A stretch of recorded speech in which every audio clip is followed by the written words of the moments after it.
আজকে বানিয়ে ফেললাম মজাদার ডাল ভর্তা। সো হ্যালো এভরিওয়ান, আসসালামু আলাইকুম। কেমন আছেন আপনারা সবাই? আশা করি অনেক ভালো আছেন। ভালোবাসা দিয়ে আমার পাশেই থাকবেন। তো প্রথমেই কড়াইয়ের মধ্যে তেল দিয়ে তার মধ্যে আমি শুকনো মরিচগুলো ভেজে নিব। আমি প্রায় অনেকগুলো শুকনো মরিচ দিয়েছি, আমি ভর্তায় ঝালটা একটু বেশি খাই এজন্য। মরিচটাকে ভালো করে ভেজে আমি একটা প্লেটের মধ্যে তুলে নিব। এবার এই তেলের মধ্যে আমি দিয়ে দিব পেঁয়াজ কুচি। আমি বেশ অনেকগুলো পেঁয়াজ নিয়েছি, আমি ভর্তার মধ্যে পেঁয়াজটাও একটু বেশি দিই, তাহলে খেতে খুবই ভালো লাগে। এবারে পেঁয়াজটাকে আমি ব্রাউন করে ভেজে নিব, বেরেস্তার মতো করে।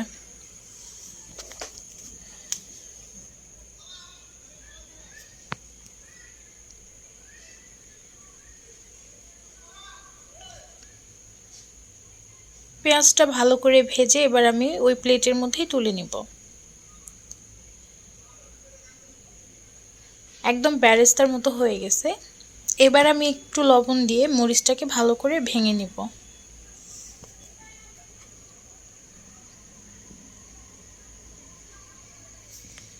এবারে পেঁয়াজ আর মরিচ একসাথে মিক্স করব ভালো করে।